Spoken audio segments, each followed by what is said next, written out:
Out of the early days of our western frontier have come many legends. Some of these stories are based on fact.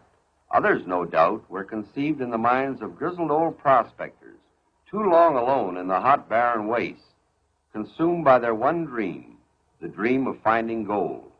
Each one convinced that he would one day hit the biggest bonanza of all. Many of these stories, as you know, concerned Indians. They were the large tribes or nations in Arizona, such as the Apache, the Navajo, Hopi, Zuni, Papago, and many more. California's Indians were divided into smaller tribes. There were a good many of these groups that were all but extinct when the first Spaniard landed. Most of them were far more primitive than their brothers in other territories. Their culture was that of the Stone Age. This story deals with the last days of one such tribe. Already small when Spain first claimed California as her own, their numbers steadily dwindled as they waged an unending war against the white man. They refused to be converted to Christianity by the padres of the missions. The white man was their mortal enemy, to be killed on sight. While their number was decreasing, the number of their enemy was increasing. The Anglo or Yankee had migrated west and was embarked upon the feverish search for gold. The remnants of this tribe had been driven back into the hills in an area which was thought to be rich in gold. Individual prospectors and parties of men had gone into these hills never to return. There came a time when the only remaining members of this tribe were women. Their men had been all killed in their ceaseless battle with the white men or had died of pestilence. Ironically, the leader of these women was herself white. She had been captured as a baby, and the only reason she had been spared was the fact that her hair was the color of yellow gold. To the superstitious minds of these primitive people, this was a symbol. She had been sent to them by the sun god, and they treated her as a goddess as she grew to young womanhood. Since she had known nothing but the ways of these Indians, their enemy became her enemy, and she fought and killed her own people. This is a story of one party of white men and one white woman who, in their search for gold, encountered these Amazons of the West. You could fill bags with it. Why, there's spots in that creek where the nuggets just reflect the sun at you. Why, doggone it, Pan. You must be the richest man in this whole territory. Where you got all them bags of gold here? I had them bags of gold, mister. But don't you think for one blame minute them ornery redskins was gonna let me take them out. Lucky to be standing right here. Plumb lucky. Just got out with my hide. Never even got out with the price of a drink. When you plan on going back, ain't right, you know, to let all that gold just go to waste. As soon as I get me a grub stake and a party of men what's men and ain't afraid to take on the Indians, I'm going back. Just you believe that, mister. Why, doggone it, Pan. Ain't we been believing you for the past 5 years now?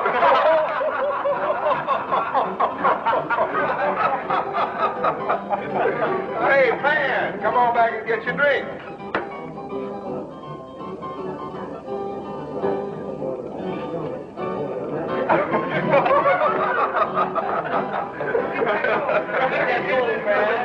Drag it up.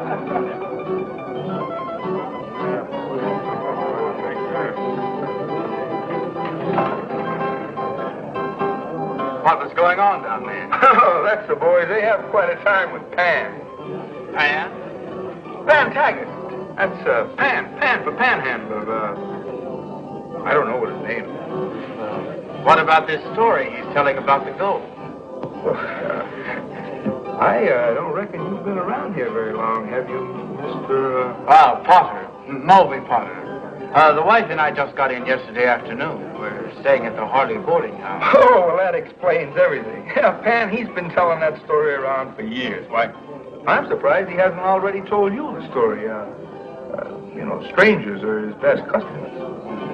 He sure tells it like it was the truth. He's been telling that story so long, I think he believes it now. Yeah, I guess it could be that way. Now, what do you have? Oh, nothing, thank you. I'm not a drinking man. Fact is, wife doesn't allow it. I was going to ask you if you knew of some little business a man might get into. You get to hear about everything that goes on in town. Well, if you've got the right kind of money, I happen to know that you can pick this place right up. You put some music out there, and you get some nice, shapely entertainers. And then you cut that red eye in half with, that cheap alcohol. Of course, with me as a partner, sort of keep an eye on things around here for you. Mister, you'd be riding high on the horse. Well, how much will it take to handle it? 5,000. Oh, no, you're talking way over my head. I haven't got that kind of money. Well, mister, you go out there and see old Pan, and for a few dollars, he'll make you rich.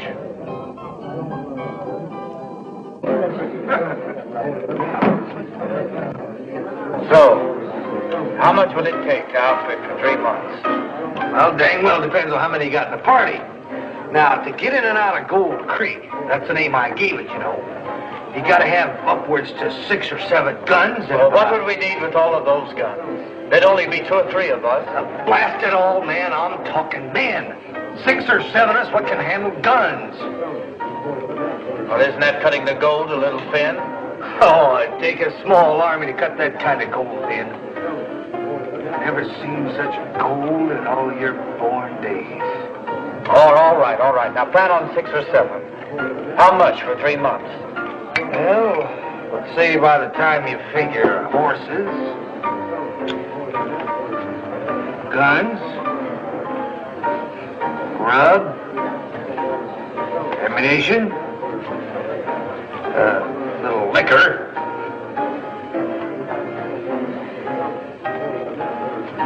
You got a tab, say $1,000? I might be able to save that down a bit. If you can. If you was to round up a party, what'd share expenses? Yeah, that might be the way. Oh, I'd hate to pay the whole bill to make somebody else rich. Who is Pam Taggart? He's that prospector I told you about. The one that knows about the gold. I sent you out to try and talk a deal with the owner of the saloon, and you come back without talking to him. And have the gall to tell me you wasted your time talking to a stupid old fool? But Ruby... I want that saloon. Do you understand? For once in my life, I want to be somebody. I want to run that place and be the queen of the beehive and have all the people come to me for favors. I want to make money.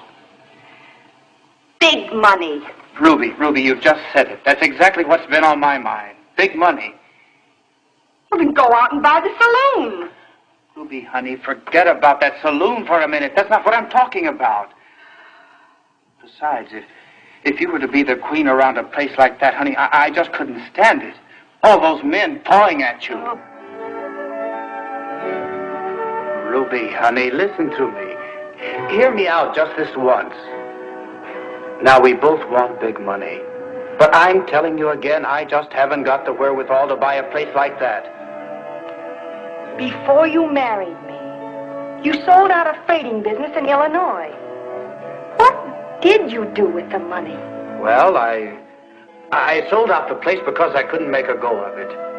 Now, if you've got a place that isn't doing very well, you're not going to get very much for it, are you? Now, Ruby, listen.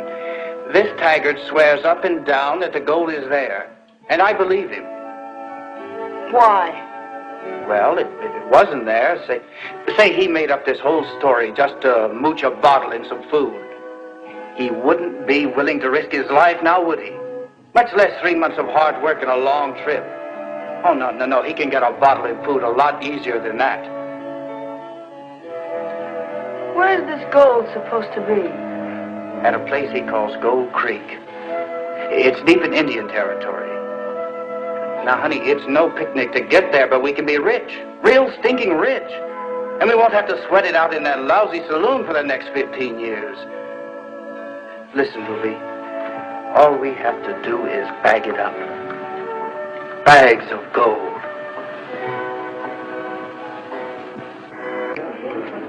Look, Mike. It's just a matter of time before some joker will drift in from Texas and spot us. When that happens, we're either on the run or rotting in jail. Now listen, Wade. You know I ain't never had no stomach for battling Injuns. Whoever says we're going to have to get to where we have to battle, huh? You mean we just... No, I mean we're getting $300 apiece cash. We're getting grub and plenty of ammunition. When we decide to cut our own trail, you tell me who's going to stop us. Well, 300 ain't much of a stake. Not unless you're planning on going in for that gold by yourself, Condon. No, I'm not.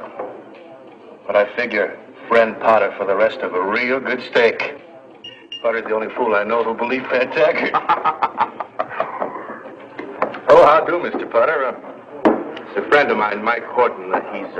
He's in on the deal. Howdy. Well, good. Oh, those other two men you told me about, they don't want to come in. Looks like we'll have to spend some more time getting the party up to full force. Hunter, I gave you 2 days. You're up. Either we go now, it's going to cost you $2,000 for me and Horton. I just haven't got that kind of money, Condon. Party's up to 5. Either we go now or we don't go. Now, maybe we should just forget the whole thing. But, well, Taggart's sure not going to like going in short-handed. Well, you just tell Taggart that Condon and me make up 4 men. Yeah, could be. Could be.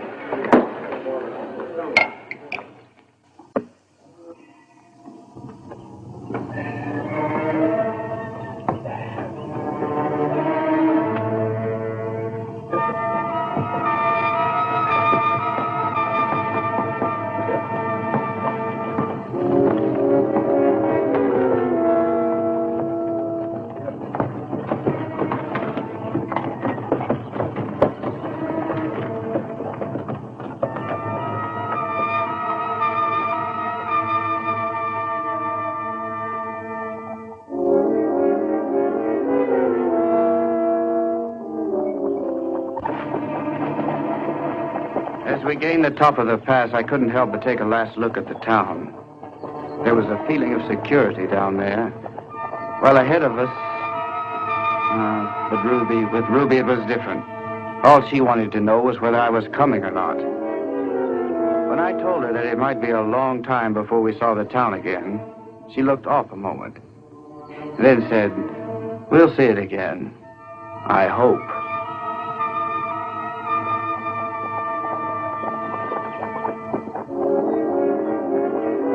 Hey, Pat.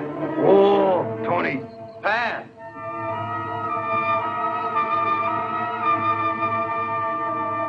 When do you plan on stopping for the night? Ruby and I aren't up to this type of travel. We're beginning to hurt. You city people ain't quite up to Pan Taggart, are you? Well, reckon I should take it fairly easy on you, 'cause when we hit Indian country, you're gonna need all the fizz you can muster.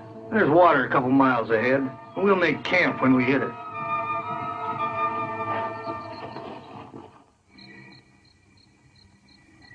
Are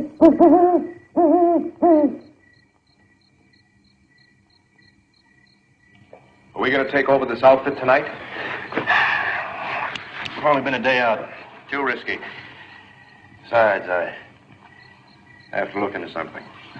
I've been seeing you getting cozy with Potter's wife. You ain't planning on anything with her, are you? Look, Mike, you let me decide what's best. And you better do some fast deciding, because I ain't getting my scalp lifted for nobody. All right. We'll do it tomorrow night. Be a lot safer all around. But it's got to be tomorrow night.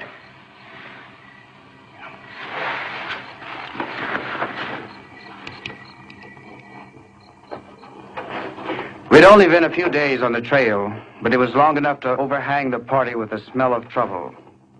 From the way Taggart was watching the trail, I figured he was expecting trouble any time. And from watching Condon and Horton, I had a feeling something was brewing there also. I didn't like their little secret powwows. I got to worrying that if it all exploded at once, nobody would ever get to see Gold Creek.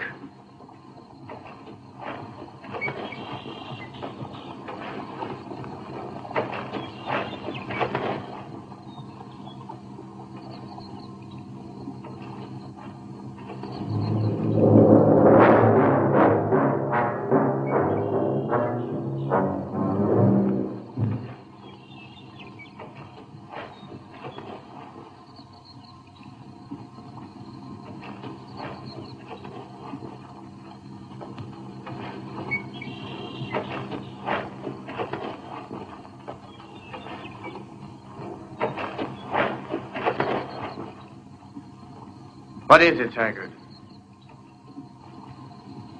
We aren't getting Indians this quick, are we?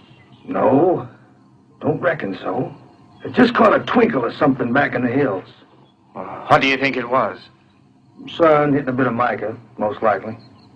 Could also be the sun hitting on a rifle barrel, huh? Could be. Move out.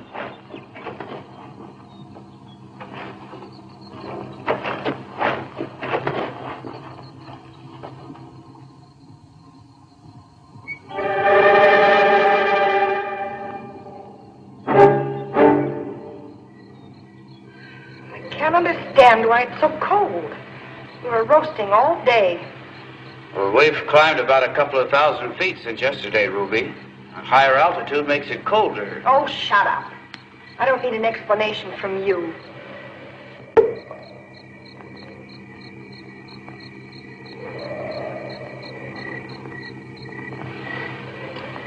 And that's another thing. You better keep a closer watch on your investments. A couple of more days and you won't know what direction he's going in.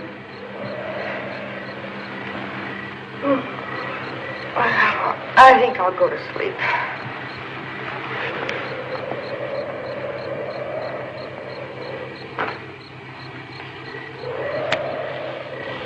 Good night.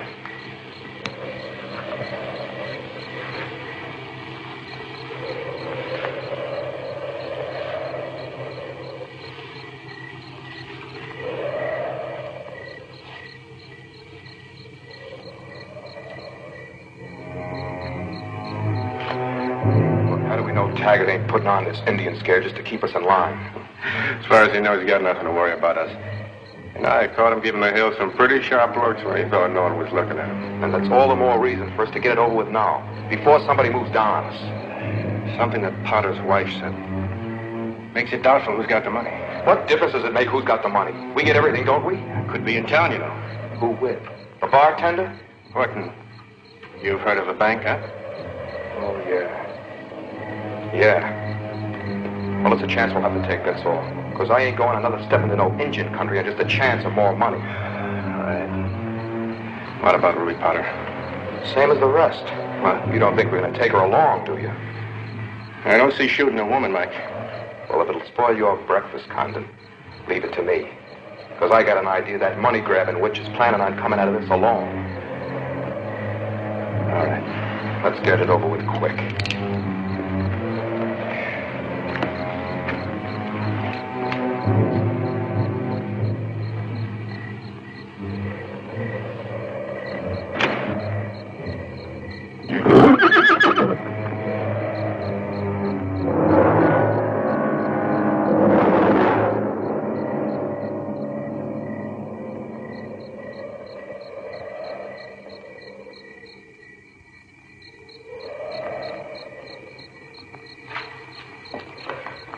Saw your fire and thought you might be able to spare us a little grub.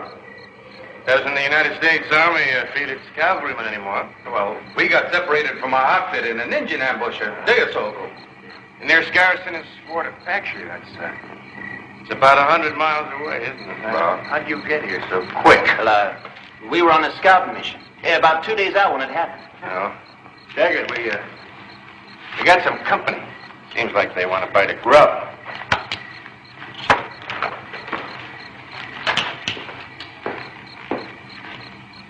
You two been trailing us during the day? Why, no. We just spotted your fire about half an hour ago. Why, you having engine trouble? Not that we know of. What can you tell us? We got ambushed by a strong party at Anvil Rock. Reckon Curtin and me here's the only two that got away. We've been running from them ever since. Sure could use some grub. Well, come on, I'll poke up the fire.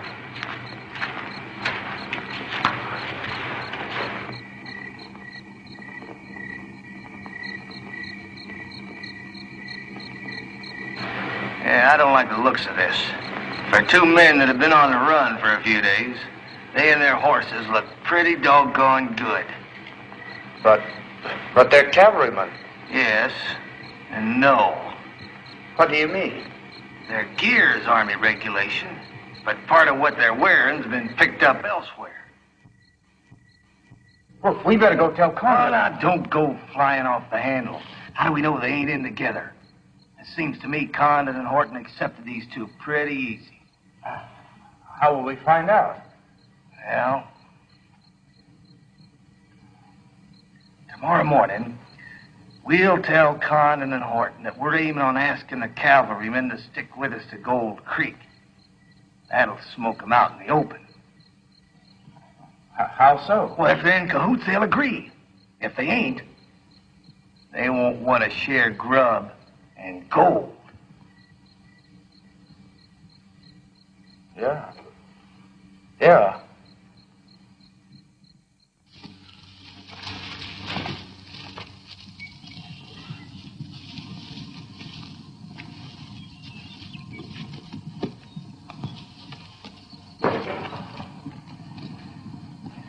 Anything keeping you two from riding? We figured on going your way. Oh. The wrong direction for Fort Apache. We didn't know. You know now. We ain't exactly no hurry to get back to Fort Apache. To a court-martial for deserting?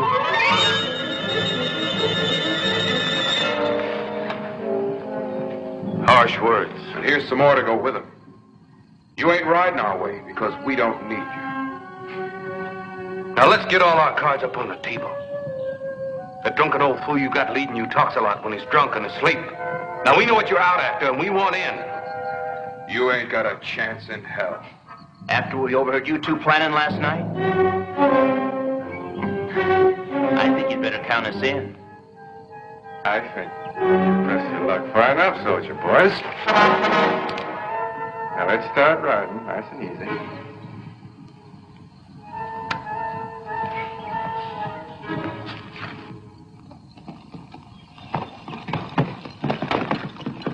Horton and me seem to think there might be something to what them two were saying about the Indians.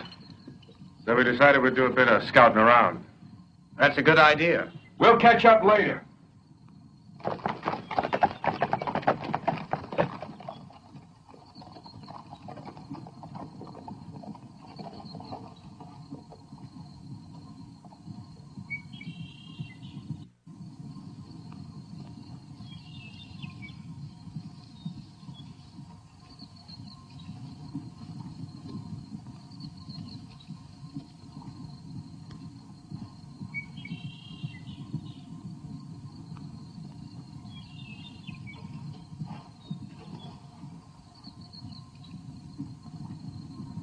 Here they come.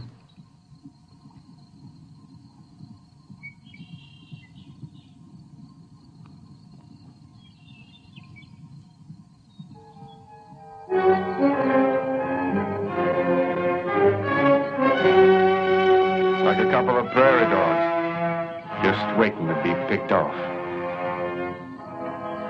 Here's where General Horton passes sentence on a couple of deserters.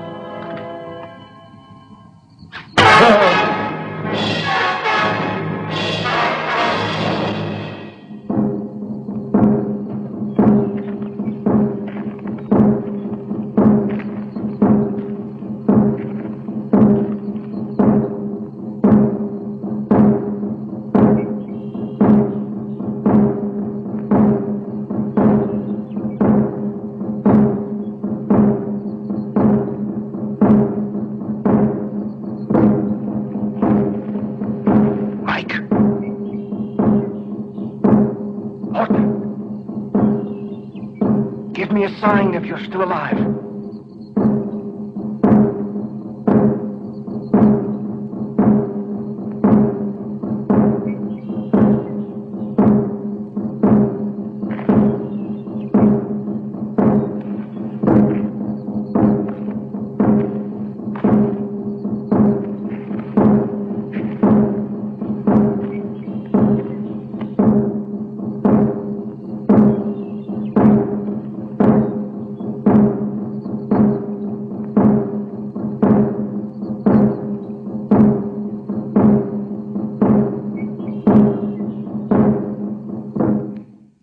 run out on us?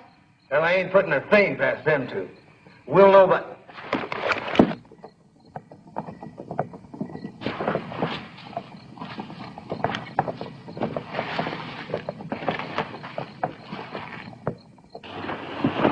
What happened? Where the devil have you been? Oh, shut up.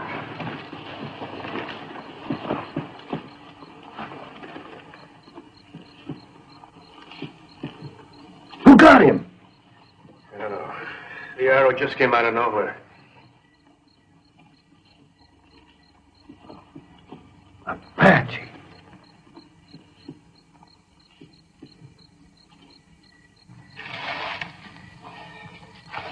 What happened, Condon? What happened? I don't know. An arrow came out of nowhere. I didn't see a thing before. I didn't see a thing after. That's the Apache's idea of fair play. Then you don't know if there was 1 or 100. There was only one. Else Condon wouldn't be here. I knew we should have hung on to those 2 army men. What chance have we got now? Stop your whining, Potter. Still with us. How do you know? Here they are.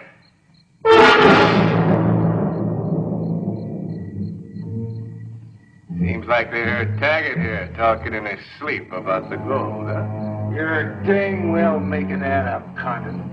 Because I got a notion you're in cahoots with them two. Condon. Better save your fighting for the Indians.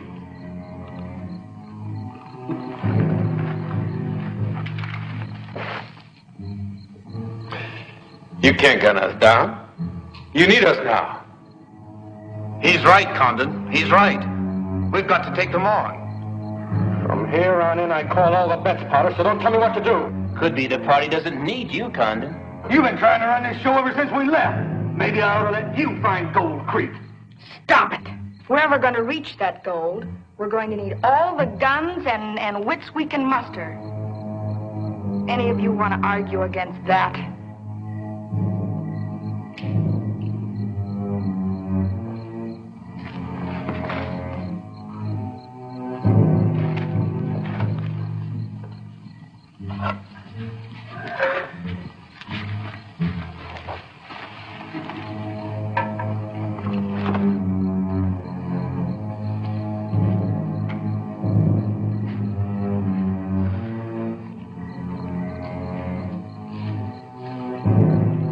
Whose side are you on, Mrs. Potter? Why, the side that offers the most. Would you care to make a bid? I might. I have to write it out or I bring it in person. Try the personal.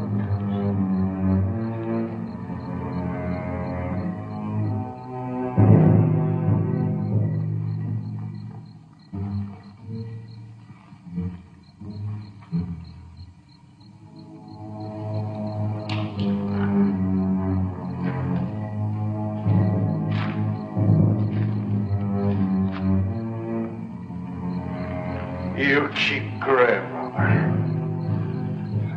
This money belongs to me. He didn't earn it.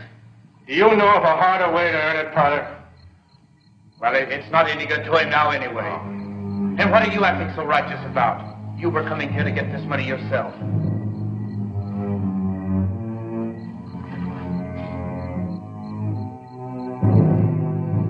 What have you been up to? Nothing that concerns you. What'd he do? Taking his money back from Horton. Seems like your husband doesn't like people getting killed before they earn their pay.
one Indian's gonna tackle a party like this?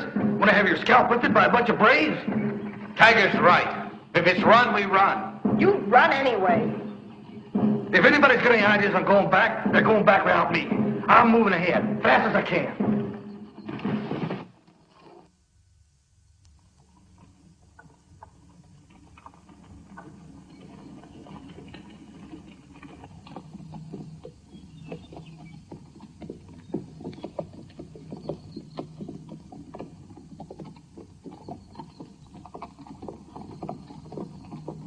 I reckon we've reached it. Well, checked all my bearings, and unless I'm plumb mistaken, we've come to the gold. Let's get unpacked.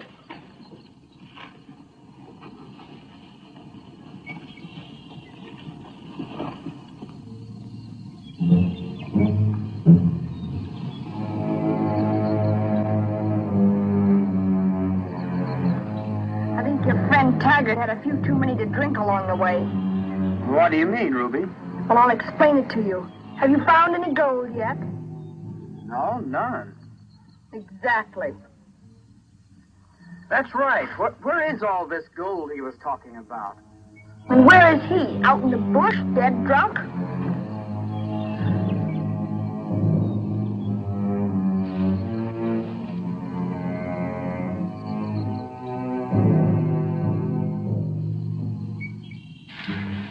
I knew it. I knew it. I knew I could find the gold again. Gold. Gold! Here it is! Gold! Gold!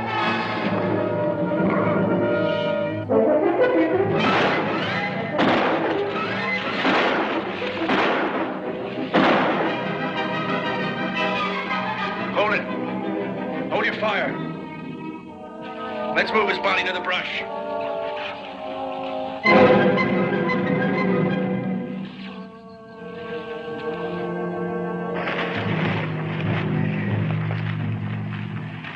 Ruby, you stay here. We'll go search the brush. Come on.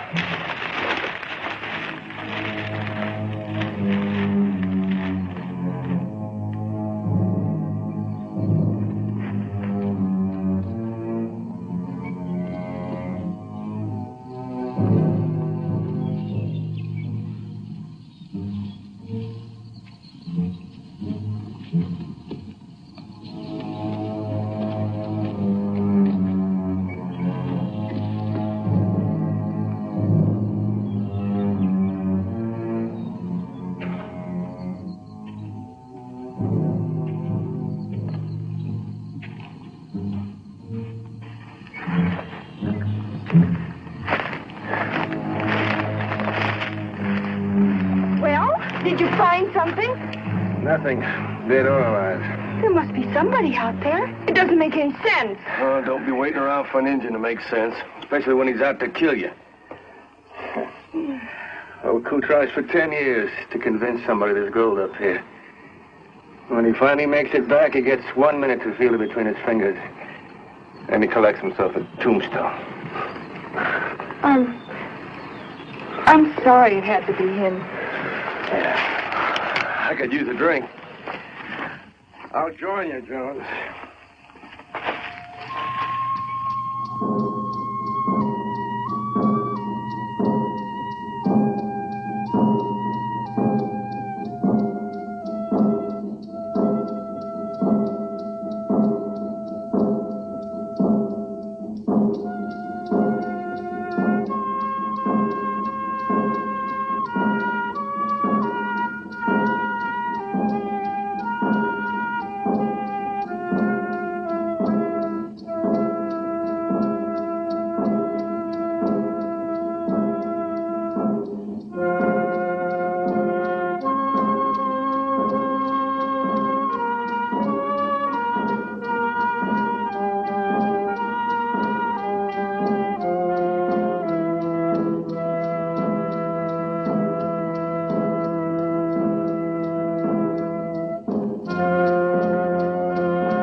Hey, Jones, wake up. What'd you wake me up for? There ain't nothing about. What do you make of it? Well, one thing for sure, they ain't having no square dance. Will they attack? No, I don't think so. How can you be sure? I ain't. I'm just going on the superstition that they believe if they're killed at night, they'll never find their way to the happy hunting ground. It's a lot of consolation, Mr. Jones. Well, take it or leave it. I'm going back to sleep.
Did you ever see anything like this?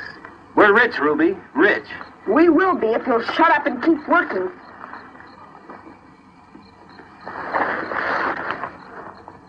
Look at this nugget, Ruby. Look at the size of it. That'd look good on your finger, wouldn't it?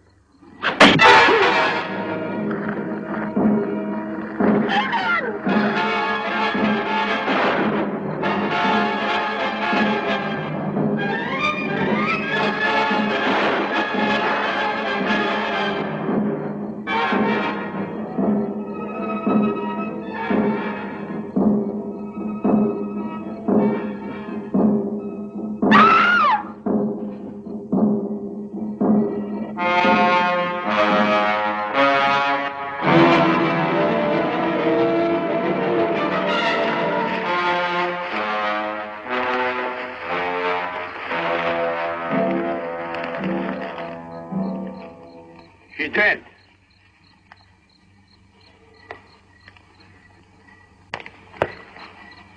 Ruby. Let's get her body out of here. No use in making targets of ourselves. Come on, let's go.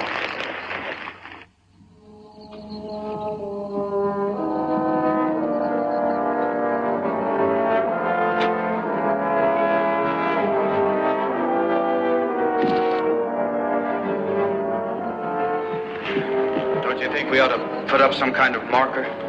What for? Well, because it's usually done, I guess. Grave seems kind of lonesome without a touch of somebody cared. Oh, you do it then. I'll go look for Jones' gold, huh? Are you planning on getting out tonight? I'm planning on getting out as quick as I can. How quick is that?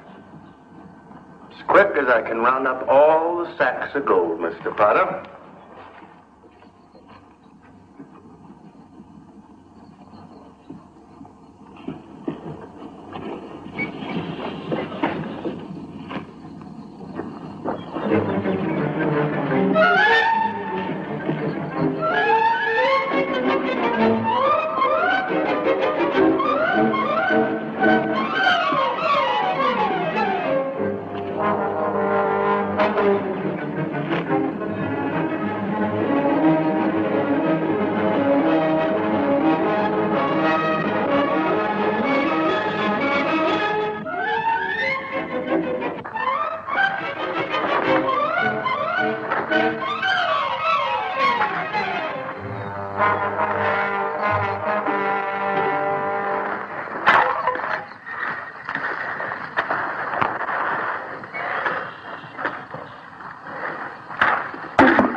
doing there?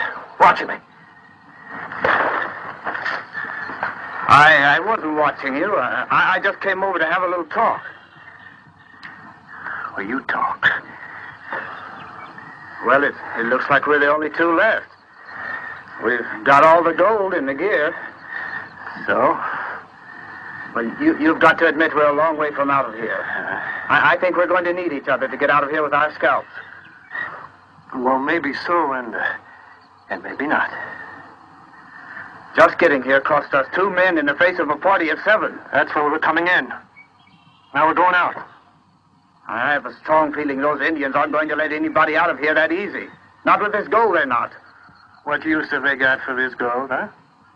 Well, it might be sort of a god or a spirit or an omen to them. You're a superstitious fool, Potter. And a coward, besides. Condon, you know we'll never make it out of here if we try to go it alone. Yeah. Now, look, Condon. You promise me that I go out of here with you, and I'll pay you 1,000. Make it 1,500. 2,000. Condon, you're not leaving me out here to die. I'm getting out with my gold. I'm getting out. Do you hear me? There, Mr. Potter. Hold on now and relax.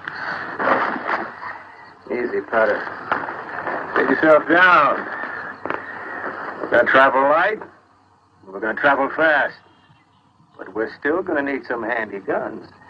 And 4 good eyes, huh? You know what I'm going to do when we hit town? Huh? Tell me about yourself. I'm going to buy that saloon. Yeah. Got to like drinking that much, huh? Oh, no. I'm going to buy it because of Ruby. She wanted to buy that place real bad before we came out for the gold. Yeah, I can just sit around and imagine Ruby all dressed up in a silk dress, walking over to my table and sitting by me. And I can see all those men just staring at her with envy in their eyes. Yeah. I'm going to buy that saloon.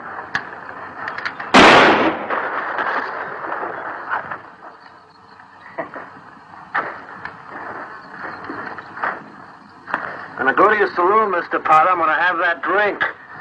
For old time's sake, huh?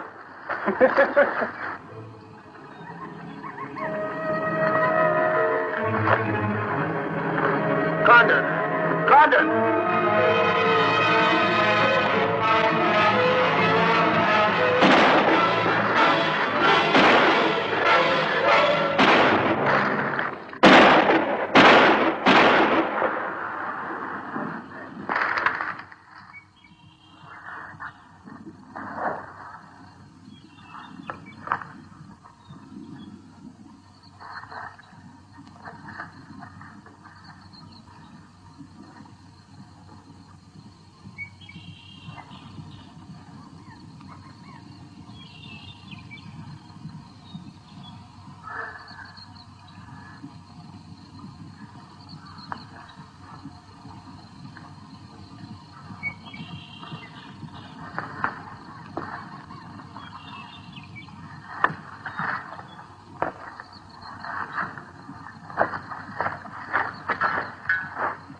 This is the revenge of the virgins.